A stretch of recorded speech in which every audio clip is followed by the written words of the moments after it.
حضرت ایوب علی نبینا علیہ السلام اللہ کے پیغمبر ہیں. اللہ نے بیٹے بھی دیے، کھیت بھی دیے، بہت زیادہ جانور بھی دیے، بڑی دولت، بڑا کچھ. رب آزماتا بھی ہے، اس کا نظام ہے. جتنا کچھ کے قریب ہوتا ہے اتنا ہی زیادہ آزماتا ہے. فرشتے عرض کرنے لگے مولا جناب ایوب، اللہ کریم نے فرمایا یہ میرا دوست ہے، ایوب میرا نبی ہے، میرا پیغمبر ہے، میرا دوست ہے. تو فرشتے عرض کرنے لگے مولا جس کو اتنا نواز دے اس نے دوست تو بننا ہی ہوتا ہے. ایک روایت میں 7 بیٹے، ایک میں 14 بیٹے، کھیت کھلیان باغ بڑا کچھ، تو دوست تو بننا ہے. تو رب کریم نے فرمایا جاؤ آزما لو، جا کے جاؤ جا کے. کون کہہ رہا ہے؟ یاری تیری سونا تے ازمائشاں تیریاں اگ، اے سونا پرکھیا جاوندا ہی پہلو نال اگاں دے لگ، جاؤ آزما لو. فرشتے آ گئے، ایک ہی دن میں سارے باغ اجڑ گئے، جل گئے کھیت. ایک دن لگا، بننے میں وقت لگتا ہے، اجڑنے میں وقت نہیں لگتا. ایک دن لگا تو جانور ایک بیماری سے سارے مر گئے. جناب ایوب گھر سے باہر نکلے، واپس آئے تو ساری اولاد کی لاشیں پڑی. بڑا مشکل مسئلہ ہے نا، لیکن زبان پہ ایک ہی لفظ ہے، انا للہ و انا الیہ راجعون. حضرت ایوب صبر سے، حوصلے سے، اطمینان سے. اس پر بس نہیں، اللہ کے نبی پیغمبر. یہاں تو جو 5 نمازیں پڑھتا ہے وہ کہتا ہے مجھے بخار کیسے ہو گیا، اللہ تو میں نمازی ہوں. میں تو روزانہ سورۃ یاسین پڑھتا ہوں، میرے گھر میں فاقہ کیسے آ گیا. میں تو روزانہ صبح قرآن شریف کھولتا ہوں، پھر بھی حضرت جی میرے گھر کے اندر بیماری کا کیا لینا دینا. حضرت ایوب بیمار ہو گئے. 1 2 3 4 ہفتے، مہینے، سال نہیں، 16 سال بیت گئے بیمار. 16 سال بیت گئے، 16 سال. حضرت ایوب علیل ہے. ایک دن زوجہ قریب آئیں تو کہنے لگی آپ اللہ کے نبی ہیں، آپ جو بھی دعا کریں مالک قبول فرما لیتا ہے، دعا کریں آپ کو شفا دے دے. جناب ایوب فرمانے لگے ایک بات تو بتا، شفا کتنے دن رہی ہے؟ کہنے لگی 7 سال. فرمایا کھیت کھلیان اولاد مال دولت کتنا عرصہ رہا؟ کہا 60 سال. 60. آپ فرمانے لگے بیماری کو کتنے سال ہوئے؟ کہا 16 سال. فرمانے لگے ذرا مجھے تکلیفیں اور بیماریوں کو بھی 60 سال ہو لینے دے، پھر دعا بھی مانگ لوں گا. برابر تو ہو لے، ابھی تو صرف 16 ہوئے، 60 ہو لے دعا مانگ لوں گا. اور فرمانے لگے دعا مانگنی چاہیے پر میرے رب کو پتہ ہے ایوب کس حال میں ہے. بس زبان پہ یہ لفظ آئے تو اللہ نے فرشتوں سے فرمایا تم نے جانچ لیا ہے لیبلوکم ایکم احسن عملا؟ پتہ چل گیا؟ کا مولا چل گیا. فرمایا جاؤ اب میرے بندے کو نواز دو. بس مالک دینے آز ہے نا. بنجر زمینیں پھر سے آباد ہو گئی، پھر سے جانور آ گئے، پھر سے وہی لہر بہر ہو گئی. بیٹے بھی اللہ نے دے دیے، مال دولت جائیداد ہر چیز. گھر میں بیٹھے شفا بھی ہو گئی. حضرت ایوب کی زوجہ قریب بیٹھی ہے، سکھوں کے دن آ گئے. پوچھنے لگی ایوب ایک مسئلہ پوچھنا ہے. ایک بات ذہن میں آئی، اجازت دے تو دریافت کروں؟ فرمانے لگے پوچھو. تو زوجہ عرض کرنے لگی حضور بتلائیے، دکھ اچھے کے سکھ، دکھ اچھے کے سکھ. تو جناب ایوب فرمانے لگے دن سارے اللہ کے، دن سارے اللہ، دکھی رکھے تب بھی مہربانی، سکھی رکھے تب بھی فضل اسی کے ہیں. پر اگر میرے دل کا حال پوچھے نا تو دکھ بڑے اچھے تھے، بڑے اچھے تھے وہ دکھ. کہا حضور دکھ اچھے تھے؟ تو جناب ایوب فرمانے لگے جب میں بیمار تھا تو میرا رب 24 گھنٹے میں ایک دفعہ میرا حال پوچھا کرتا تھا. رب پوچھتا تھا ایوب تیرا کیا حال ہے؟ رب پوچھتا تھا. خدا خود میرے مدلسبو اللہ پوچھتا تھا. فرماتے ہیں 12 گھنٹے اس مزے میں گزر جاتے تھے کہ میرے رب نے میرا حال پوچھا ہے. 12 گھنٹے اس کیف میں بیت جاتے کہ اللہ نے حال پوچھا ہے. اور فرمایا اگلے 12 گھنٹے میں انتظار کرتا رہتا تھا کہ رب دوبارہ کب حال پوچھے گا. فرمایا 24 گھنٹے میں ایک دفعہ پوچھتا تھا. دوار عمر دراز مانگ کے لائے تھے 4 دن، 2 آرزو میں کٹ گئے، 2 انتظار میں. تو فرماتے ہیں بس یہ اس طرح حال گزر جاتا تھا. فرمانے لگے شفا تو ہو گئی، صحت تو ہو گئی، کھیت کھلیان تو ہو گئے پر اب میرا رب میرا حال تو نہیں نہ پوچھتا۔ حضرت یونس علی نبینا علیہ الصلوۃ والسلام نے ایک دن حضرت جبریل امین ملنے آئے تو جناب یونس علیہ السلام کہنے لگے اے جبریل، اللہ کے نیک بندوں میں جو اللہ کو اس وقت سب سے زیادہ پسند ہے نبیوں کے بعد، جو کرنا بات کا، جو سب سے زیادہ اللہ کو پسند ہے نبیوں کے بعد ولیوں میں، اور سب سے زیادہ اللہ جس کو اللہ کی بارگاہ میں عبادت گزار لکھا جاتا ہے، میری اس بندے سے ملاقات کرا۔ تو حضرت جبریل نے جناب یونس علیہ السلام کو ساتھ لیا تو ایک شخص کے پاس پہنچے جو آنکھوں سے اندھا تھا، دونوں ہاتھ اس کے سلامت نہیں تھے اور پورے جسم میں پیپ جاری تھی، ریشہ تھا۔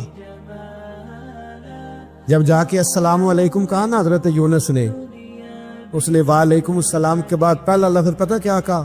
اس نے کہا یا اللہ تیرا شکر ہے، یا اللہ تیرا، آپ بھی ادا کریں اللہ کا شکر، یا اللہ تیرا شکر ہے۔ حضرت یونس علیہ السلام کہنے لگے تو شروع سے اس طرح کا ہے، نابینا بھی اور ہاتھوں سے معذور بھی اور سارا جسم شروع سے؟ تو بڑے ہی خوبصورت لفظ اس بیمار نے کہے، کہنے لگے نہیں حضور، میں بالکل ٹھیک ٹھاک تھا، جب تک میرے رب نے چاہا کہ یہ دنیا کو دیکھے تو تب تک اس نے مجھے آنکھیں دی، اور جب اس نے چاہا کہ اب اس کا دیکھنا بہتر نہیں تو اس نے واپس لے لی۔ تو یا اللہ تیرا شکر ہے، اللہ تیرا شکر ہے۔ پھر کہا جب تک اس نے چاہا کہ میرے ہاتھ رہے تب تک رہے، جب اس نے چاہا کہ میرے لیے بہتر نہیں تو اس نے لے لیے، تو یا اللہ تیرا شکر ہے۔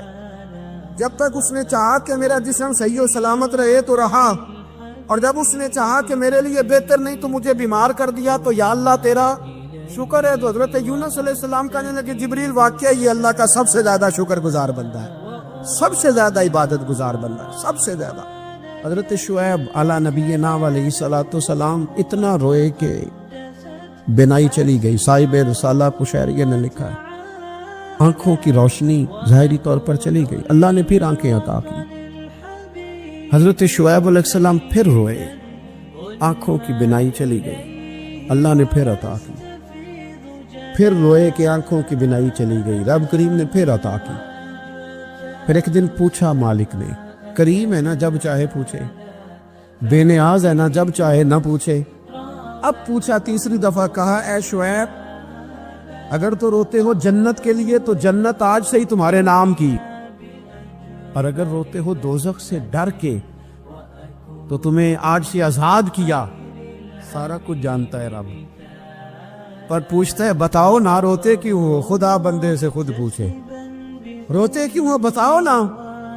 حضرت شعیب پھر رو پڑے، کہنے لگے مالک نہ جنت کی تڑپ نہ دوزخ کا خوف، میں تو تیری ملاقات کے شوق میں روتا ہوں۔ کبھی ملنا، کبھی وہ زیارت کی جو تڑپ ہے، اقبال کہنے لگے کبھی اے حقیقت منتظر نظر آنا لباس مجاز میں، لاکھوں سجدے تڑپ رہے ہیں میری جبین نیاز میں۔ یہ جو رب کے بندے روتے ہیں تو لوگ سمجھتے ہیں شاید دنیا کے لیے رو رہے ہیں۔ یہ رب کے بندوں کی آنکھوں میں آنسو آتے ہیں تو لوگوں کا خیال ہوتا ہے ہو سکتا ہے کوئی بچہ نوکری نہ لگتا ہو تو روتے ہیں، ہو سکتا ہے گھر میں کوئی آزمائش آ گئی ہو تو روتے ہیں، ممکن ہے کسی جگہ کسی چیز کی طلب نے بے چین کر دیا تو وہ طلب آنکھوں سے گر گئی۔ لیکن نہیں، اے تن میرا کنگھی ہووے تے میں زلف سجر دی باواں، تے پوش میرے دی جتی بن جائے تے میں یار دی قدمی آواں، مارو مارو مینو مار پکاؤ کوئی عذر نہ پیش لے آواں، تے جے سونا ہی میرے دکھ وچ راضی، جے سونا ہی میرے دکھ وچ راضی، جے سونا ہی میرے دکھ وچ راضی، تے میں سکھ نو چلے ڈاواں، مانا کہ نے وصال میں راضی ہے تو بس ٹھیک ہو گیا، ٹھیک ہو گیا۔ وصل اچھا ہے نہ فراق اچھا ہے، بس جس حال میں محبوب رکھے وہی حال اچھا ہے، بس جس حال میں انہوں نے رکھا بات ٹھیک ہو گئی۔ اس میں اب انسان شکوا کرتے پھرے گئے جس طرح ہے وہ کس رب نے آپ کو مطمئن رکھا ہے۔ مشکل کے بعد جو آسانیات، حضرت لقمان حکیم ان کے نام پر قرآن مجید کی پوری سورت ہے۔ حضرت لقمان حکیم علیہ رحمہ آپ اپنے بیٹے کو نصیحت کر رہے تھے، کہنے لگے بیٹا کو مشکل آئے تو گھبرانا نہیں، تو مشکل آئے تو آخر بیٹوں کو سمجھ آ جائے کہ مشکل آئے تو سمجھ آ رہی ہے بات کی؟ مشکل آئے تو، اور کیا خوبصورت جملے، بیٹے کو بٹھا کے کہتے ہیں بیٹا چھوٹی مشکل آئے گی تو اللہ بڑی مشکلات آسان کر دے گا. سمجھو چھوٹی مشکلات آئیں تو اللہ نے بڑی مشکلیں اس نے آسان کر دی. اور آپ کو بتاؤں اصل انسان ہوتا ہی وہ ہے جو مشکلوں میں جینے کا ڈب سیکھ جاتا ہے. وہ بن جاتا ہے جو کرب کے حالات میں جینے کا سلیقہ سیکھے. اپنے بچوں کو یہ سمجھانا ہے. حضرت لقمان بیٹے مشکل آئے تو گھبرانا نہیں، بڑی کو ٹال دیتی ہے. وہ نیکی کا اور آسانی کا پیش خیمہ ہوتی ہے. اللہ اس کے بعد آسانی سے پیار ہے. کچھ دنوں کے بعد کہنے لگے آؤ فلاں اللہ کے نبی کی ملاقات کو چلو، فلاں نبی علیہ السلام سے ملنے چلتے ہیں. اس زمانے میں جو نبی تھے ان سے ملنے چلے گئے. بیٹے کو پاک کی آگ دی، گھوڑے پہ بیٹھنے. امام ابن جوزی نے اس کو لکھا ہے. گھوڑے پہ بیٹھے تھے دونوں کے بعد گھوڑے تھے. اب رستہ بہت زیادہ تھا، کھانا ساتھ لے لیا، پانی ساتھ لے لیا، رستہ لمبا تھا، صحرا کا علاقہ تھا. جب جانے لگے تو اتنی سخت گرمی ہوئی کہ گھوڑے بھی بے ہوش ہونے لگی. اچانک ایسی گرم لو چلی کہ گھوڑے بھی. اب دونوں باپ بیٹا جو تھے وہ بڑی جوش میں تھے کہ جانا ہی جانا ہے. گھوڑے سے اتر کر کے پیدل چلنے لگے. اب پیدل چلتے چلتے ذرا آگے گئے تو گرمی میں جتنا بندہ پیدل چلتا ہے اتنا پیاس بھی زیادہ لگتی ہے. تو پانی پیتے رہے، کھانا کھاتے رہے، کھانا پانی بھی ختم ہو گیا. تھوڑا آگے چلے نا، اس قدر تکلیف بڑی کہ حضرت جناب لقمان کے بیٹے کے پیر کے اندر ایک ہڈی پیوست ہو گئی. اتنی بڑی ہڈی تھی وہ اندر ہی چلی گئی. پیر خون کے فوارے گرنے لگے. بیٹا بھی ہوش. حضرت لقمان اس کے سرانے بیٹھے تو بیٹا تھا نا، آنکھوں میں آنسو آ گئے. بیٹے نے آنکھ کھولی تو کہنے لگا ابا جی آپ تو صبر کرنے والے ہیں، آپ رو رہے ہیں. پر میں بیٹے میں کیا کروں، میرے سینے میں جو دل ہے وہ ایک باپ کا دل. تو باپ جو ہوا تیری دکھ پر رونا ہے. بڑی مشکل سے تانت کے ساتھ ہڈی نکالی. ہڈی نکلی تو خون بھی چلا. صاحب زیادہ کہنے لگا حضور آپ نے تو کہا تھا ہر مشکل کے بعد آسانی ہوتی ہے، اور چھوٹی مشکل دے کے اللہ بڑی سے بچا لیتا ہے. تو ہم تو اچھے کام چلے تھی، مشکل پہ مشکل، یہ کیا ہے؟ حضرت لقمان کہنے لگے بیٹا نہ تو رب کی حکمتوں کو جانتا ہے نہ پوری طرح میں جانتا ہوں، لیکن جو میں نے کہا تھا وہ بات سچی ہے. فَإِنَّ مَعَ الْعُسْرِ يُسْرًا إِنَّ مَعَ الْعُسْرِ يُسْرًا. اللہ ہر مشکل کے بعد آسانی عطا فرمائے گا. اور فرمایا میرا ایمان ہے کہ ضرور عطا فرمائے گا. یہ بات کہہ رہے تھے کہ سامنے سے دھواں اٹھا. اتنا سخت دھواں اٹھا کہ آپ نے سوچا شاید وہاں بادی آواز آتے. وہاں چلنے لگے تو پیچھے سے کسی نے آواز دی ٹھہر جاؤ، رک. بھائی رک گئے.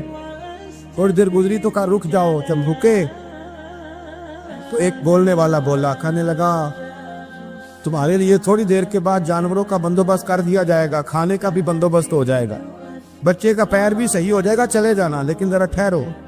حضرت لقمان کہنے لگے بولنے والے تو کون ہے؟ تو کہنے لگے میں اللہ کا فرشتہ ہوں، میں اللہ کا فرشتہ ہوں. کہا اللہ کے فرشتے اور یہ سارا کچھ کیا ہے؟ تو فرشتہ کہنے لگا اصل بات یہ ہے کہ صاحب نے بستی پر مجھے عذاب نازل کرنے کا حکم ملا تھا. آپ بڑی تیزی سے آ رہے تھے. میں نے رب سے دعا کی کہ اللہ اس باپ بیٹے کی غلطی کوئی نہیں، مہربانی فرما. رب نے پہلے آپ کو صحرا میں الجھایا، پھر میری دعا کی برکت سے آپ کے گھوڑے ٹھہر گئے، پھر میری دعا کی برکت سے آپ کا پانی ختم ہوا، پھر میری دعا کی برکت سے آپ کے بیٹے کو زخم آیا، پھر میری دعا کی برکت سے سامنے سے دھواں اٹھا. فرمایا یہ جو تمہیں مشکل پہ مشکل آ رہی تھی، یہ تو میرا رب تمہیں عذاب سے بچانا چاہ رہا تھا.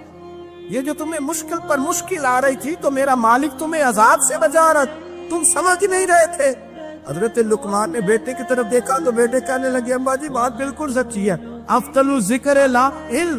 اور پھر پڑھنے لگے حسبنا اللہ و نعم الوکیل نعم المولا و نعم النصیر. یہ ورد ہونے لگے. بھائی جب تجھے مشکل آتی ہے، آزمائش آتی، تو اس وقت سمجھتا ہے پتہ نہیں میرے ساتھ کیا بننے لگا ہے. اللہ تبارک و تعالیٰ چھوٹی مشکل دے کے تجھے بڑی سے محفوظ رکھتا ہے. حضرت موسیٰ علیہ السلام فرعون کے دربار میں کھڑے ہیں، چاروں جانب دشمن ہی دشمن ہے. جادوگر آ گئے، انہوں نے سانپ چھوڑے. حضرت موسیٰ کے ہاتھ میں ڈنڈا تھا. حضرت موسیٰ کہتے ہیں یا اللہ کیا کروں؟ تو اللہ تعالیٰ نے فرمایا اپنا سانپ پھینک دو. کہنا چاہیے تھا نا کہ یا اللہ ایک ہی کچھ ہے، اتنے سانپ ہے، بچانے کے لیے ڈنڈا ہے وہ پھینک دو.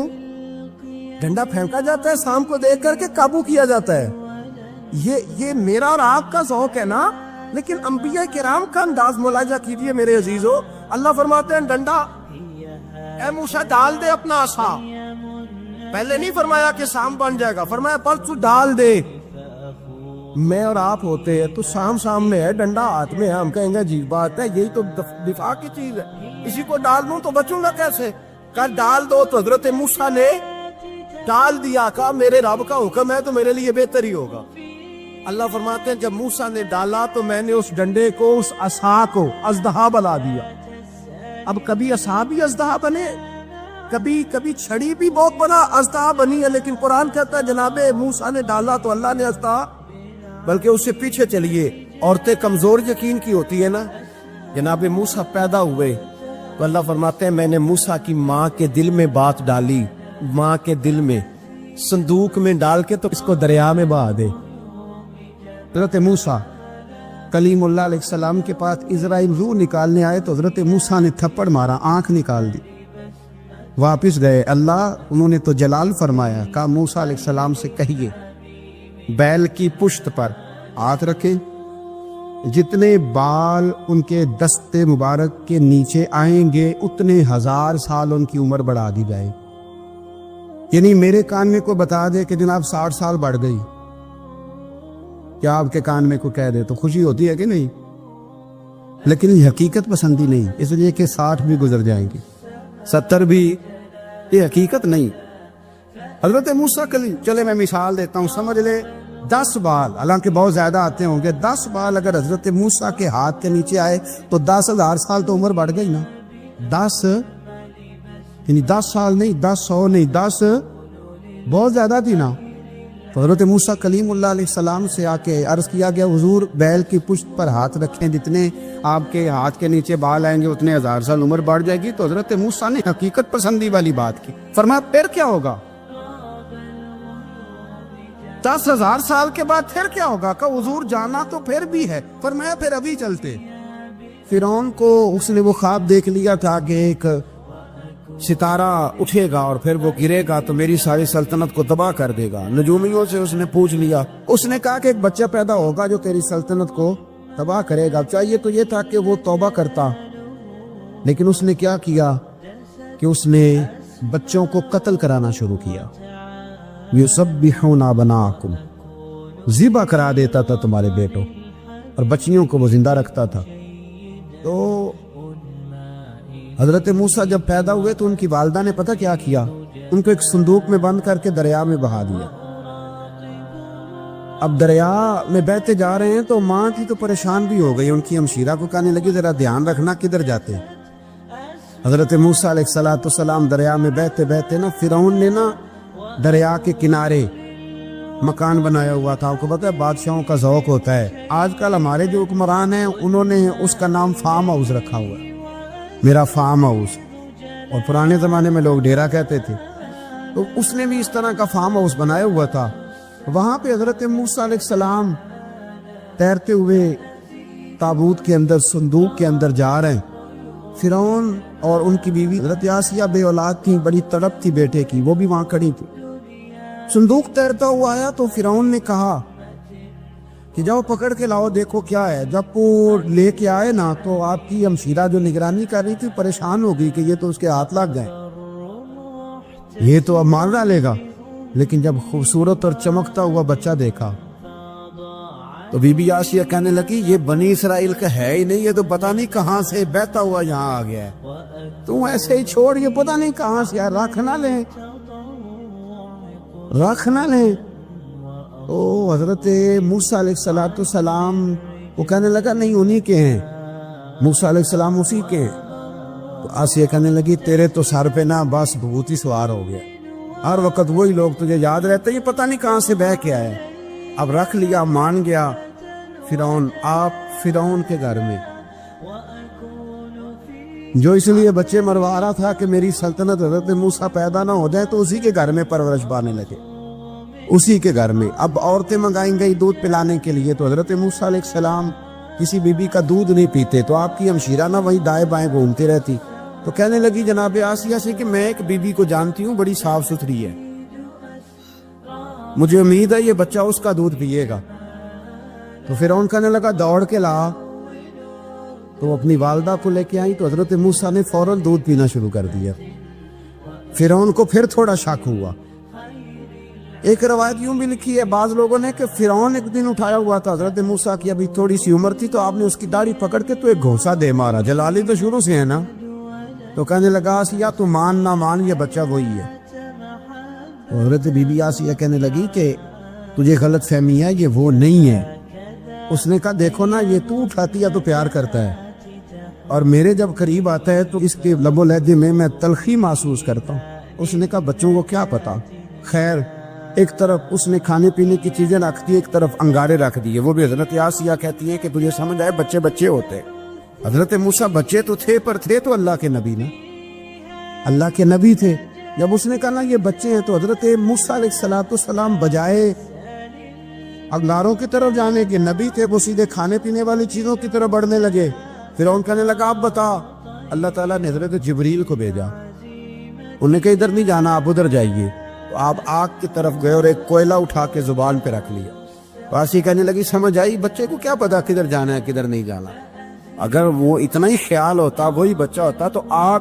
اور بعد مفسرین نے لکھا ہے یہ جو حضرت موسیٰ دعا مانگتے تھے نا، رب اشرح لی صدری ویسر لی امری، یہ وہ آگ کا انگارہ جب کوئلہ منہ میں رکھا تھا نا، تو اس کی وجہ سے زبان میں کچھ لکنت آ گئی، تو آپ دعا کرتے تھے کہ یا اللہ میری زبان کی وہ بند گرا کھول دے تاکہ میں کھل کے فرعون کے سامنے بات کر سکوں۔ وہی حضرت موسیٰ پلنے لگے، وہیں پلے، وہیں جوان ہوئے، وہی اللہ نے ساری دولتیں دی، بہن بھی ملی، ماں بھی ملی، اور سارے عزیزوں کا پیار بھی ملا۔ اسی گھر کے اندر اللہ نے پرورش کر کے فرعون کے ظلم سے بنی اسرائیل کو نجات عطا فرمائی کہ موسیٰ بھی فرعون کے گھر میں پلنے لگے، اور جب جوان ہو گئے تو فرعون کے ہاں جو ظلم ہوتا تھا حضرت موسیٰ اس پر بول پڑتے تھے، جلال فرماتے، تو فرعون پھر ناراض رہنے لگا، یہاں تک کہ اس نے آپ کو نکال دیا، آپ تشریف لے گئے وہاں سے۔ تو حضرت موسیٰ ایک دن شام کے وقت دوبارہ آئے بستی میں، لوگ سوئے ہوئے تھے، تو دو آدمی، ایک بنی اسرائیل میں سے اور ایک فرعون کی اپنی قوم میں سے، وہ دونوں آپس میں جھگڑ رہے تھے، لیکن وہ جو حضرت موسیٰ کی بنی اسرائیل کی قوم کا شخص تھا، اس پر وہ قبطی، وہ جو فرعون کے قریبی لوگوں میں سے تھا، وہ ظلم کر رہا تھا اور بوجھ اٹھانے کی بات کر رہا تھا۔ اب اس نے حضرت موسیٰ کو پکارا کہ دیکھے میرے ساتھ کس طرح کی بات کر رہا ہے، تو حضرت موسیٰ کا ارادہ بھی نہیں تھا، آپ نے بس اس کو سمجھایا، پر کچھ لوگوں کو سمجھ، تو حضرت موسیٰ نے پھر ایک مکہ مارا، ایک گھونسا مارا، صرف ایک ہی۔ یہ کئی تگڑے اور دلیر اس طرح کے بھی ہوتے ہیں کہ گھونسا ایک بھی برداشت نہیں کرتے، وہ ایک مارا، آدمی دھڑام سے زمین پہ گرا اور ماری گیا۔ حضرت موسیٰ کا ارادہ نہیں تھا لیکن وہ مر گیا۔ حضرت موسیٰ علیہ السلام نے اس بات پر اپنے رب سے استغفار بھی فرمائی، قرآن کہتا ہے کہ انہوں نے معافی چاہی کہ اللہ میرا ارادہ نہیں تھا۔ بہرحال اگلے دن نا حضرت موسیٰ دوبارہ آئے، وہ سنا کرتے تھے نا ہم کہ بیوقوف دوست سے عقل مند دشمن بہتر ہوتا ہے، وہ کم از کم دشمنی تو عقل مندی سے کرتا ہے نا، لیکن جو بیوقوف دوست ہو بیوقوفی۔ حضرت موسیٰ دوبارہ آئے تو وہ بنی اسرائیلی اگلے دن کسی اور سے جھگڑا کر رہا تھا، پھر اس نے مدد کے لیے پکارا، تو حضرت موسیٰ کہنے لگے مجھے لگتا یہ ہے کہ تیری عادت ہے، خود بڑا جھگڑالو ہے، تو نے روز نیا جھگڑا شروع کیا ہوتا ہے۔ حضرت موسیٰ جب اس کی طرف بڑے نہ ڈانٹنے کے لیے تو اس نے شور کرنا شروع کر دیا، پہلے لگتا ہے جس طرح آپ نے اسے کل قتل کیا تھا مجھے بھی قتل ہی کریں گے۔ یہ انسانوں کا مزاج ہے کہ آپ جب تک کسی کے طبیعت کے مطابق چلے گئے وہ راضی رہتا ہے، اور ذرا آپ اس کی طبیعت سے ہٹتے ہیں تو وہ شور کرتا ہے۔ اس نے کہا جی آپ مجھے بھی لگتا ہے ماریں گے۔ حضرت موسیٰ کلیم اللہ علی نبینا علیہ السلام کے بارے میں جب اس نے شور کیا تو بات پھر فرعون کے دربار تک گئی، وہ تو پہلے ہی بہانہ تلاش کر رہا، اس نے کہا ڈھونڈو پکڑو اور معاذ اللہ شہید کریں گے۔ کسی نے آ کے خبر دی کہ آپ یہاں سے ہجرت کر دیں، اس لیے کہ آپ کے لیے یہاں حالات درست، اور بھائی یہ چھوڑ دیا کریں بات کہ فلاں آدمی کے حق میں فلاں جگہ حالات کیسے خراب ہوئے، تو نبی کریم علیہ السلام مکہ چھوڑ کے کیوں آئے، حضرت موسیٰ علیہ السلام نے ہجرت کیوں فرمائی؟ یہ ایک ایسی عجیب بحث ہے جس کو لوگ بلا وجہ چھوڑ دے، بلا وجہ چھیڑ دیتے۔ اور بالخصوص ایک خاتون نے ایک دفعہ مجھے پیغام دیا، تو میں بڑی اس کی بات سن کے مجھے عجیب لگا. وہ کہنے لگی کہ دوسری جگہ میری شادی ہوئی ہے, مجھے طلاق ہو گئی تھی, تو مجھے ایک تانا روز سننے کو ملتا ہے, تو اتنی اچھی ہوتی تو وہاں نہ رہ لیتی.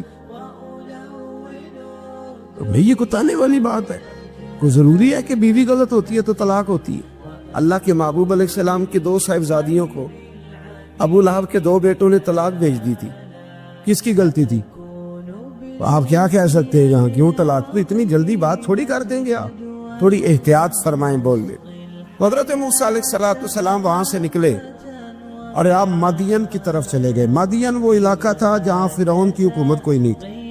حضرت موسیٰ جیسے ہی وہاں پہنچے تو ان کے اندر ایک جذبہ تھا, ظلم ہوتا نہیں دیکھ سکتے. جب وہاں پہنچے تو انہوں نے دیکھا لوگ اپنے اپنے جانوروں کو گھاٹ پہ پانی پلا رہے, اور 2 خواتین ہیں وہ بالکل پیچھے کھڑی ہیں. تو حضرت موسیٰ کلیم آگے بڑھ کے کہنے لگا تم کیوں نہیں پانی پلاتی؟ تو وہ کہنے لگی ہمارا بھائی کوئی نہیں, باپ ہمارا بوڑھا ہے. اللہ اکبر. مجبوری یہ ہے, ہم ہیں بھی پردہ دار گھرانے کی, مجبوری ہماری یہ ہے کہ جب تک یہ سارے لوگ پانی پلا نہیں لیں گے اتنی دیر تک ہماری باری نہیں آئے گی. تو حضرت موسیٰ کلیم اللہ علیہ السلام فرمانے لگے اچھا یہ بات ہے تو جانور مجھے دو. وہ ہو یہ رہا تھا کہ چونکہ مرد پانی پلا رہے تھے تو اور جتنے بھی مرد آتے جاتے تھے وہ گھستے جاتے تھے اور عورتیں بیچاری کھڑی تھیں. حضرت موسیٰ جھٹ سے آگے بڑھے, پیچھے ہٹو. ان 2 خواتین پاک باز عورتوں کے جانوروں کو پانی پلایا اور پھر آپ دوبارہ وہیں بیٹھ گئے. وہ بیویاں جلدی جلدی گھر گئیں, جا کے اپنے والد سے کہنے لگی ابا جی کمال ہو گیا, اس بستی میں ایک ایسا آدمی ملا ہے جو عورتوں کی طرف دیکھتا ہے تو نیکی کرنے کے لیے آگے بڑھتا ہے, جو مجبور اور بے کس کے لیے اچھے جذبات رکھتا ہے. فرمایا جلدی لاؤ. کچھ مفسرین اور طرف بھی گئے ہیں لیکن جمہور نے لکھا ہے کہ وہ حضرت شعیب علیہ السلام تھے. حضرت شعیب نے گھر بلایا, اپنی ایک بیٹی کو بھیجا, فرمایا بیٹے بلا کے لاؤ. وہ جب گھر آئے تو آپ فرمانے لگے آپ میرے ساتھ اجرت طے کر لیں, 8 سال یا 10 سال آپ میری بکریوں کو چرائیں, میرے گھر میں رہیں. اور پھر فوراً ہی فرمانے لگے اگر آپ ہمارے گھر میں رہیں گے دیکھ بھال کریں گے تو میں اپنی ایک بیٹی کا نکاح بھی آپ کے ساتھ کر دوں. تو 8 سے 10 سال حضرت موسیٰ نے وہاں قیام فرمایا. اور پھر جب آپ کا نکاح ہو گیا تو آپ اپنی بیوی کو لے کے مصر کی جانب جا رہے تھے, تو رستے میں نا ٹھنڈ زیادہ ہو گئی, تو اپنی زوجہ سے کہنے لگے وہاں آگ جل رہی ہے, میں تیرے لیے آگ لے کے آتا ہوں تاکہ تو تاپ سکے, گرمی حاصل کر سکے. وہاں گئے تو درخت سے آواز آئی موسیٰ میں تیرا رب ہوں. درخت سے آواز آئی موسیٰ میں تیرا رب ہوں. اور حضرت موسیٰ کلیم اللہ کو وہاں وہی آنی شروع, وہاں وہی اللہ تعالیٰ نے انہیں وہ عصا عطا فرمایا جو پھر بعد میں اژدہا بنتا تھا. رب کریم نے وہیں حضرت موسیٰ کلیم کو وہیں ید بیضا عطا فرمایا. اپنا ہاتھ گریبان میں ڈال کے نکالتے تھے تو چاند اور سورج کی طرح روشنی دیا کرتا. ید بیضا لیے بیٹھے ہیں اپنی. میں کبھی کبھی کہا کرتا ہوں کہ مولا کے دینے کے انداز بڑے انوکھے ہیں. بھائی یوسف کو کنویں میں پھینکتے تو اللہ مصر کا حکمران بنا دیتا. تو پھر حضرت موسیٰ وہاں سے واپس آئے اور آ کر کے آپ نے دوبارہ وہ سارا نظام زندگی شروع فرمایا. موسیٰ علیہ السلام نے ان کو دعوت حق دی اور کہا کہ میں تمہارے پاس واضح نشانیاں لایا ہوں, بنی اسرائیل کو میرے ساتھ بھیج دو. فرعون نے معجزات پیش کرنے کے لیے کہا تو حضرت موسیٰ علیہ السلام نے اپنا عصا زمین پہ ڈالا, اپنا عصا, اپنی چھڑی, اپنا ڈنڈا زمین پہ ڈالا تو وہ ایک واضح اژدہا بن گیا. پھر حضرت سیدنا موسیٰ علیہ السلام نے اپنا ہاتھ گریبان سے نکالا تو وہ دیکھنے والوں کے لیے روشن ہو گیا, ہاتھ کے اندر نور پیدا ہو گیا. ید بیضا لیے بیٹھے ہیں اپنی آستینوں میں. فرعون کے سرداروں نے حق کو قبول کرنے کی بجائے اسے جادو قرار دے دیا اور کہا کہ یہ تمہیں اپنے ملک سے نکالنا چاہتا ہے. انہوں نے کہا اس معاملے کو ذرا ڈھیل دو اور جادوگروں کو جمع کرو. جادوگر آئے, انہوں نے فرعون سے کہا کہ ہم حضرت موسیٰ کے مقابلے میں جادو تو دکھائیں گے معاذ اللہ, لیکن اگر ہم غالب آ گئے تو پھر ہمارا انعام کیا ہوگا؟ سودا پہلے طے کر رہے ہیں, کیا انعام ملے گا؟ اس نے کہا کہ اگر تم غالب آ گئے تو میں تمہیں اپنا قریبی بنا لوں گا. بادشاہوں کا قریبی ہونا بھی تو بڑی بات ہے نا, لوگ بڑے پاپڑ بیلتے ہیں قریبی ہونے کے لیے. اور یہ جو قریبی ہوتے ہیں نا، بالخصوص جو بادشاہوں کے قریبی ہوتے ہیں، بادشاہوں کی تباہی کا سبب بھی یہی لوگ ہی بنتے ہیں. یہ ان کو روز خبر دیتے ہیں کہ سب اچھا ہے، سب اچھا ہے. اور دنیا کے زیادہ تر حکمران انہی لوگوں کی وجہ سے تباہ ہوتے ہیں، کیونکہ ان کا خود عوام سے رابطہ نہیں رہتا. اگر وہ خود عوام کے ساتھ ڈائریکٹ رابطہ کریں تو شاید انہیں اچھی اور صاف ستھری چیزیں سمجھنے کو مل جائیں. خیر، جادوگروں نے جب کہا ہمیں کیا دو گے، تو اس نے کہا تمہیں قریبی بنا لوں گا. جادوگروں نے موسیٰ علیہ السلام سے کہا کہ آپ پہل کریں گے یا ہم پہل کریں؟ تو موسیٰ علیہ السلام نے کہا تم پہل کرو. جب جادوگروں نے اپنی رسیاں زمین پہ ڈالیں تو لوگوں کی نگاہوں کو سحر زدہ کر دیا، جادو کر دیا اور انہیں ڈروا دیا. انہوں نے کہا یہ تو بڑا جادو لے آئے. تو اللہ تعالیٰ نے حضرت موسیٰ علیہ السلام کو حکم دیا کہ آپ بھی اپنا عصا زمین پہ ڈالیں. ان کی رسیاں سانپ بن گئی تھی نا، دراصل وہ سانپ بنی نہیں تھی، لوگوں کی آنکھوں پر جادو ہو گیا تھا، انہیں سانپ نظر آ رہا تھا. فرمایا آپ بھی اپنا عصا زمین پہ ڈالیں. وہ عصا سانپ بنا اور جادوگروں کی ساری چیزوں کو نگل ہی گیا. ان کی بہت ساری رسیاں سانپ بنی تھی، ان کا ایک ہی عصا سانپ بنا اور سب کو نگل گیا. اس طرح کے معجزے کی حقانیت اور جادوگروں کا بطلان ثابت ہوا اور فرعونی رسوا ہو گئے.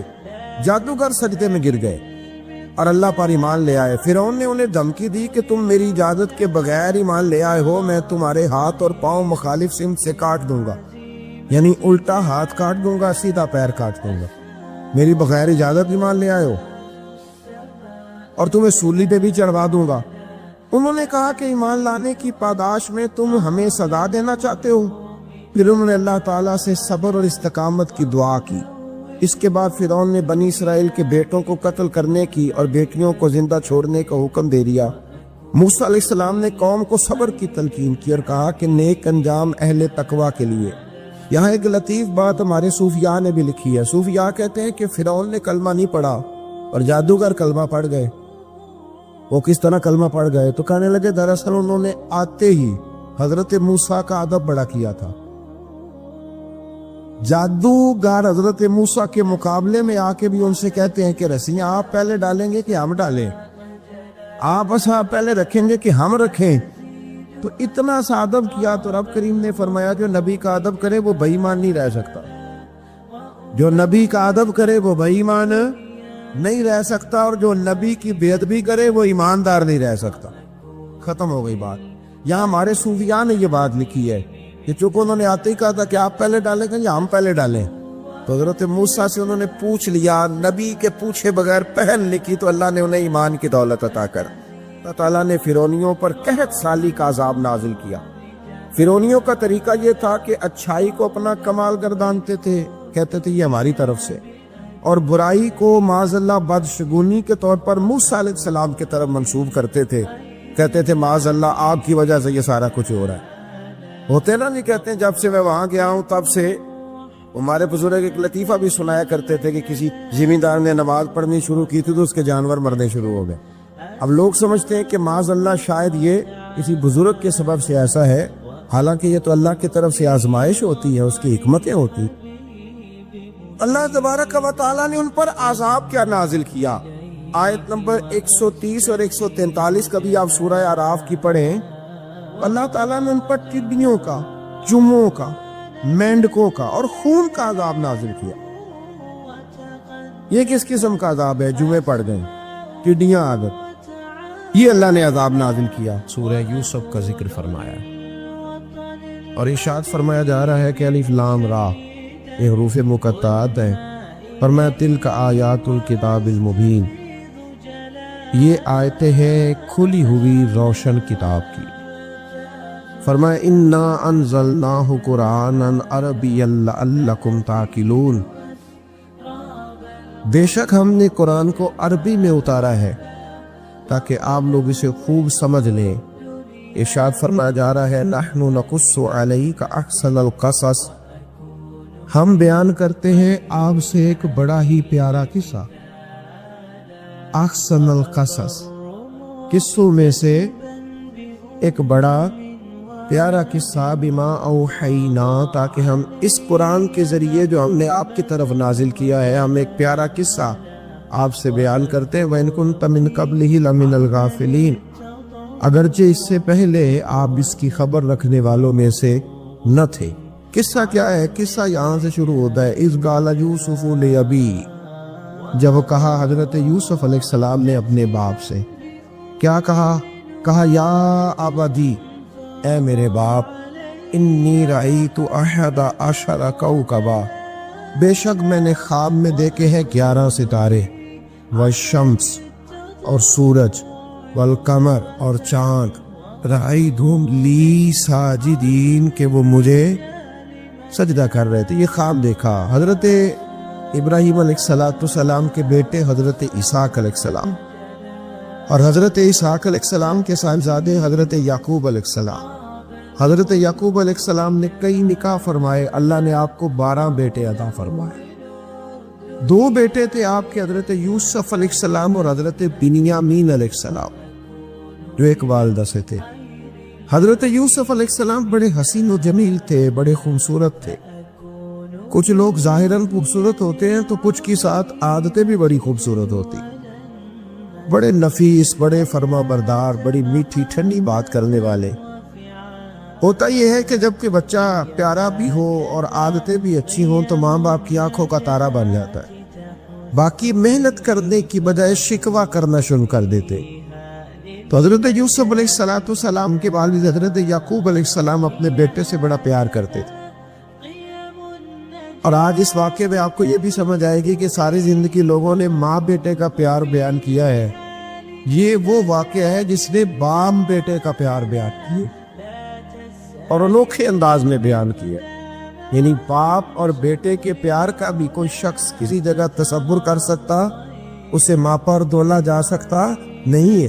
تو حضرت یعقوب علیہ السلام کے صاحبزادے تھے یوسف علیہ السلام، آپ بڑا پیار کرتے تھے تو باقی بھائی تھوڑا حسد کرنے لگے، انہیں جلنا شروع کر دیا۔ حضرت سیدنا یوسف علیہ السلام ایک دن فرمانے لگے اپنے والد سے کہ ابا جی میں نے خواب دیکھا ہے کہ 11 ستارے، سورج اور چاند مجھے سجدہ کر رہے ہیں۔ قال یا بنی لا تقصص رؤیاک علی اخواتک، کہ بیٹا اپنا خواب اپنے بھائیوں سے نہ بیان کر،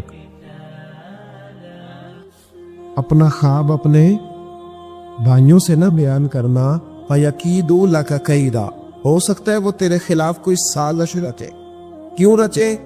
اس لیے کہ ان الشیطان للانسان عدو مبین، بے شک شیطان آدمی کا کھلا ہوا دشمن، وہ ہر وقت وسوسہ اندوزی کرتا ہے۔ تو لہٰذا بھائیوں سے بات بیان آپ نے نہیں بیان کی، آہستہ آہستہ میں وہ حسد بڑھتا۔ حسد بہت بڑی بیماری ہے، اگر نبیوں کے بیٹوں میں ہو سکتا ہے تو عام انسانوں میں کیوں نہیں ہو سکتا؟ انبیاء کے بیٹے اگر کر سکتے ہیں تو عام لوگ بھی۔ آپ جب کسی شخص کو دیکھیں نا کسی کے بارے میں کچے جملے بول رہا ہے، کمزور بات کر رہا ہے، تو پہلے اچھی طرح ٹٹول لے کہ حق بیان کر رہا ہے یا صرف حسد کے بیچ رہ کے گفتگو کر رہا ہے۔ بہت بڑی بیماری ہے۔ انہوں نے ایک چال بنائی 10 نے مل کے کہ اس طرح کریں کہ ان کو کوئی سخت سزا نہیں، انہیں قتل کر دیتے۔ پھر کہنے لگے مارتے نہیں، کنویں میں پھینک دیتے ہیں۔ حضرت یعقوب علیہ السلام کی بارگاہ میں حاضر ہوئے تو حاضر ہو کے عرض کی کہ ہم سیر کرنا چاہتے ہیں تو ہمارا بھائی یوسف بھی تو ہمارا بھائی ہے نا، ہمارے ساتھ بھیجے، وہاں کھیلے گا، کودے گا، کھائے گا، پیے گا۔ حضرت یعقوب علیہ السلام نے فرمایا نہیں، مجھے ڈر لگتا ہے کہ کہیں میرے یوسف کو کوئی تکلیف نہ پہنچے۔ کچھ ایسے ہوتے ہیں جنہیں جدا کرنے کو دل ہی نہیں کرتا کہ وہ جائیں نہ۔ کئی دفعہ بعض بچے نالائق ہوتے ہیں، وہ جدا ہوتے ہیں لیکن ان کو جدا کرنے کو دل ہے، لیکن حضرت یوسف تو لائق بچے تھے نا اپنے والد کے، ان کا بھی نہیں ارادہ تھا۔ بھائی لے گئے اور لے جا کر کے حضرت یوسف علیہ السلام کو پہلے بہت زیادہ مارا،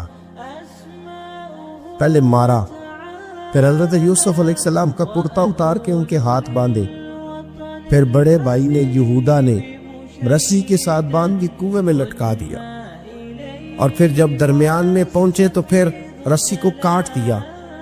حضرت یوسف جب گرے پانی میں آواز آئی تو ہنسے۔ مفسرین نے لکھا ہے کہ اللہ تعالیٰ نے حضرت جبریل امین کو بھیجا، فرمایا جاؤ میرے یوسف کو پکڑ کے نا تو احتیاط کے ساتھ ہی رکھ، حضرت یوسف کو رکھ دیا گیا، 3 دن اور 3 راتیں جناب یوسف کنویں میں رہے۔ بچانے والا زیادہ بڑا ہے، محفوظ رکھنے والا زیادہ طاقتور ہے۔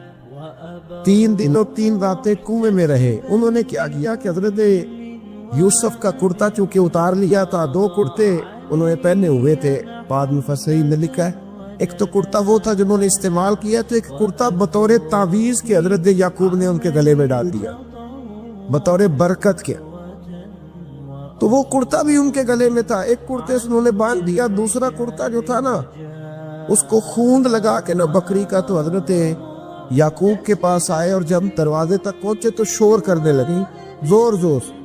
حضرت یعقوب پریشان ہو کے باہر آئے، چونکہ وہ بکریاں بھی ساتھ لے کے گئے تھے، بکریاں چرایا کرتے، تو کہا بکریوں کو بھیڑیا تو نہیں پڑ گیا؟ تو کہنے لگے حضور بکریوں کو تو نہیں پڑا، پر حضرت یوسف کو لے گیا ہے۔ اور حضرت یوسف علیہ السلام شہید ہو گئے۔ حضرت یعقوب علیہ السلام نے نا وہ کرتا دیکھا تو کرتا دیکھ کے فرمانے لگے بڑا سیانہ تھا بھیڑیا، یوسف سارا کھا گیا ہے پر کرتا کسی جگہ سے پھٹا بھی نہیں۔ اس کا مطلب ہے کہ حضرت یعقوب کو سمجھ آ گئی کہ میرے یوسف کو بھیڑیے نے کھایا نہیں ہے، یہ قرآن مجید ہے۔ فرمایا بڑا سمجھدار تھا بھائی، کرتا پھٹا بھی نہیں اور یوسف وہ سارا کھا گیا۔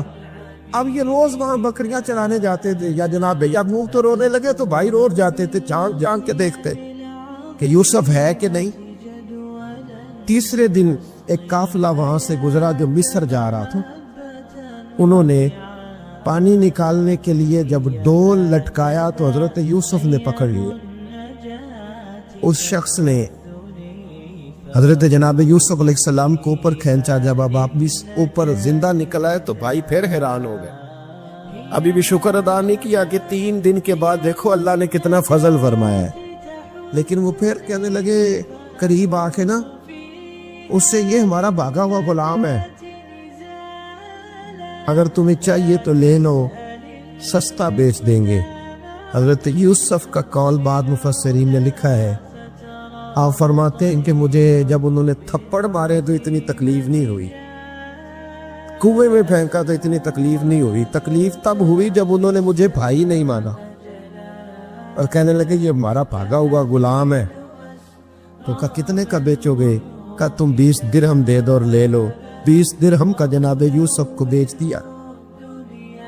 وہ لے گئے مصر کی منڈی میں، وہاں قیمت لگنے لگی، کتنے ہزار، اتنے ہزار، اتنے ہزار۔ اللہ اکبر۔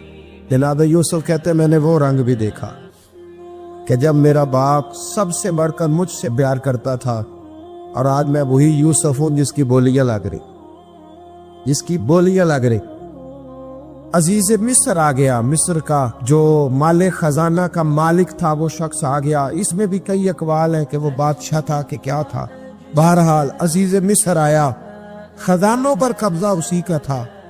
اس نے حضرت یوسف علیہ السلام کے وزن کے برابر سونا تول کے دیا، وزن کے برابر چاندی تول کے دی، وزن کے برابر اس نے ہیرے جواہرات دیے، پھر گھر لے گیا۔ اور جناب یوسف علیہ السلام فرماتے ہیں میں ایک آزمائش سے نکلا، جب گھر آیا تو بڑے سکون سے رہنے لگا۔ عزیز مصر نے اپنی بیوی زلیخا سے کہا اس کا خاص خیال رکھنا۔ فرماتے محبت ملنے لگی، پیار ملنے لگا، گھر میں بڑی خوشی سے رہنے لگا، پر اللہ کو کچھ اور ہی منظور تھا۔ آزمائش پر آزمائش ذرا دیکھیے گا، پہلے باپ کا پیار، پھر کنواں، پھر کنویں سے بچ گئے تو مصر کی منڈی۔ فرماتے وہاں سے میں بچ کے آیا، عزیز مصر کے گھر رہنے لگا، زلیخا فریفتہ ہو گئی، گناہ کی دعوت دینے لگی۔ تو حضرت یوسف نے کہا قال معاذ اللہ، میں اللہ کی پناہ چاہتا۔ سارے دروازے بند کر کے جب وہ پیچھے بھاگی، اصل حسین وہی شخص ہوتا ہے جو اپنے باطن کے حسن کو بچا لیا کرتا ہے، جو سوداگری کرنے لگے وہ تھوڑا حسین ہوتا ہے۔ حضرت یوسف علیہ السلام جب بھاگے تو اس نے پیچھے سے پکڑ کے کرتا کھینچا، کرتا پھٹ گیا۔ ابھی آپ دروازے تک پہنچے تھے، عزیز مصر خود آ گیا۔ اس نے آگے کہا یہ کیا ہو رہا ہے؟ اس نے مکر کیا، زلیخا نے، کہنے لگی کہ ہونا کیا ہے، اس کو گھر میں رکھ کے پالا ہے، اب جوان ہوا ہے تو معاذ اللہ اس نے میرے طرف دست درازی کرنے کی کوشش کی ہے۔ حضرت یوسف پھر خاموش ہو. بھائی بیچ رہے تھے تو پھر بھی خاموش تھے. کبھی کبھی کچھ چیزیں خاموش رہ کے سہ نہیں پڑتی. زخم میں زخم کھا کے جی، خون جگر کے کھونٹ پی، آہ نہ کر لبوں کو سی، یہ عشق ہے کو دل لگی نہیں. حضرت یوسف علیہ السلام پھر چوپ ہے. زلیخا نے بڑی باتیں کی. ایک دانا آدمی تھا، قرآن کہتا ہے ایک بولا بولنے والا، ایک عقل مند بولا. اس نے کہا دیکھو، نہ زلیخا کی سنو نہ یوسف کی سنو. اگر تو کرتا آگے سے پھٹا ہوا ہے تو پھر غلطی ہے جناب یوسف کی، اور اگر پیچھے سے پھٹا ہے تو پھر زلیخا کی غلطی. حضرت یوسف کی معاذ اللہ بر غلطی. تو عزیز مصر نے کرتا دیکھا تو پیچھے سے پھٹا تھا، لیکن امام قرطبی کہتے ہیں وہ کوئی عقل مند آدمی نہیں، وہ تو 4 مہینے کا بچہ تھا. وہ ایک 4 مہینے کا وہ قریب تھا. حضرت یوسف علیہ السلام کی گواہی دینے کے لیے اللہ نے اسے زبان نہیں کی. زلیخا کے ماموں کا بیٹا تھا، 4 مہینہ کا گہوارے میں لیٹا ہوا، جب بادشاہ سے فیصلہ نہیں ہو رہا تھا اور بادشاہ پریشان تھا عزیز مصر کے. کسی کو جا کے بتاؤں گا تو کوئی کیا سوچے گا، اس کے گھر میں کیا کچھ ہوتا ہے. کہتے پریشان تھا تو پنگوڑے سے بچہ بول پڑا. کہنے لگا بادشاہ اگر تو کرتا آگے سے پھٹا ہے تو پھر معاذ اللہ غلطی حضرت یوسف کی، اگر پیچھے سے پھٹا ہے تو پھر زلیخا کی. تو کرتا پیچھے سے پھٹا تھا. حضرت یوسف کے حق میں گواہی مکمل ہو گئی. اب آہستہ آہستہ نا دربار میں محل میں بات پھیلنے لگی. تو بیویاں کہنے لگی اوہو زلیخا تو ایک غلام پہ عاشق ہو گئی ہے. ایک غلام پہ. تو زلیخا کہنے لگی تو مجھے میرا محبوب نہیں تھا. یہ رٹے ڈالنے والے دیکھتے نہیں اور دور کھڑے رہ رہ کے کہانیاں سناتے رہے. تو نے کہا تو نے ابھی دیکھا نہیں نا، تو نے ابھی یہ کیا پتا ہو کہ ماجرا کیا ہے. تو کہنے لگی نہیں تو غلام میں. اس نے کہا چلو تجربہ کراتی. ساری عورتوں کو بٹھایا، ہاتھ میں ایک سیم دیا، ایک ایک چھری دی، اور جب پوری تیاری ہو گئی پھل کاٹنے کی عورتوں کی تو جناب یوسف سے کہا ذرا جھلک تو دکھاؤ. تو حضرت یوسف نے جب جھلک دکھائی تو قرآن کہتا ہے سیب کاٹنے کی بجائے ہاتھ کاٹ لی، اور کہنے لگی اوہو یہ کوئی بشر نہیں، یہ تو کوئی فرشتہ ہے. یہ کوئی فرشتہ ہے، یہ تو کوئی اللہ تبارک و تعالیٰ کی طرف سے آنے والا کوئی کرامت والا، عزت والا، شان والا فرشتہ ہے.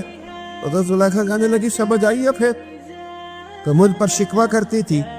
تو اب وہ بات بھی آہستہ آہستہ پھیلنے لگی کہ حضرت یوسف علیہ السلام کی غلطی نہیں، غلطی زلیخا کی. اب بادشاہ نے زلیخا سے کہا کہ اگر تو میں تیری بات کروں تو تیرے ساتھ میری بدنامی کا بھی ڈر ہے. کیا کرے؟ طے یہ پایا کہ حضرت یوسف کو جیل میں ڈال دیا. پہلے بانیوں کے تھپڑ، پھر کنواں، پھر مصر کی منڈی، پھر زلیخا کا الزام، اور پھر باری آ گئی جیل جانے. حضرت یوسف علیہ السلام کو جیل میں، کچھ نے لکھا ہے 12 سال جیل میں رہے، جیل میں ڈال دیا. حضرت یوسف علیہ السلام جیل میں کیا کرتے؟ بعض فرماتے تبلیغ فرماتے، لوگوں کو اللہ کی توحید کی دعوت دیتے. وہاں جیل میں نا ایک شخص نے خواب دیکھا. اس نے دیکھا کہ میرے سر پہ نا پرندے کھا رہے. تو حضرت یوسف کہنے لگے اس کی تعبیر یہ ہے کہ تجھے قتل کیا جائے گا، تیری لاش کچھ دیر پڑی رہے گی تو پرندے تیرے سر پہ آ کے بیٹھے گے، یہ تعبیر ہے. ایسا ہی ہوا، واقعی وہ شخص قتل ہو گیا. ایک شخص نے دیکھا کہ وہ شراب کشید کر رہا، اس نے بھی تعبیر پوچھی تو آپ نے فرمایا تو اپنے بادشاہ کو بلائے گا. محسوس ہوتا ہے کہ اتنی دیر تک شراب ناجائز نہیں تھی، تو اس کو شراب پلائے گا، یہ اس کی تعبیر ہے. وقت گزرتا گیا. وقت جو ہوتا ہے نا، وقت یہ خود بخود لوگوں کی بے گناہی ثابت کر دیتا ہے. ایک وقت میں نا پراپوگنڈا ہوتا ہے تو ہر آدمی پراپوگنڈے کا شکار ہوتا ہے. پھر جب وقت گزرتا جاتا ہے تو خود بخود وقت کا گزرنا کچھ چیزوں کا خود بخود حل بن جاتا ہے. حضرت یوسف علیہ نبینا علیہ السلام کو جب 12 سال بیت گئے تو بادشاہ نے عزیز مصر نے خواب دیکھا. اس نے خواب دیکھا کہ 7 موٹی تازی گائیں دبلی پتلی گائیں کو کھا گئی، اور 7 خشک بالیاں ہیں، اور 7 سرسبز و شاداب بالیاں ہیں. اپنے وزیر سے کہنے لگا کوئی تعبیر والا بندہ ملے. اس نے کہا کہ ایک بندہ ہے جس کی تعبیریں بڑی سچی ہے. وہ کون؟ کہنے لگے جناب یوسف. تو قید خانے میں پیغام بھیجا حضرت یوسف کو کہ خواب کی تعبیر بتائیں، تو جناب یوسف نے یہ نہیں کہا پہلے مجھے باہر نکالو، یہ نہیں فرمایا۔ فرمایا تعبیر یہ ہے کہ جو 7 خشک بالیاں دیکھی ہے نا، اس کا مطلب ہے کہ 7 سال تنگ دستی رہے گی، اور 7 سال سبز بالیاں دیکھی ہیں تو پھر 7 سال اللہ خوشحالی دے لے گا۔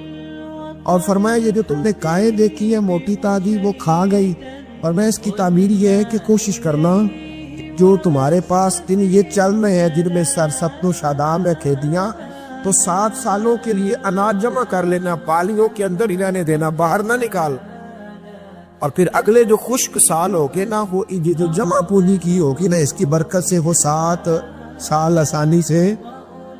اس پر ہمارے مفسرین نے لکھا اس آیت پر، صوفیاء اور بزرگ تو کہتے ہیں نا سارا اللہ کے راستے میں دے دو، یہ بھی بات اچھی ہے، لیکن اگر کوئی اپنے بچوں کے لیے آنے والے وقت کے لیے کچھ چیزیں سنبھال کے رکھے تو یہ بھی سورہ یوسف سے ثابت ہے، یہ بھی سورہ یوسف سے، تو یہ بھی کوئی ایسا فعل نہیں ہے جس پر کوئی شخص تنقید کر سکے۔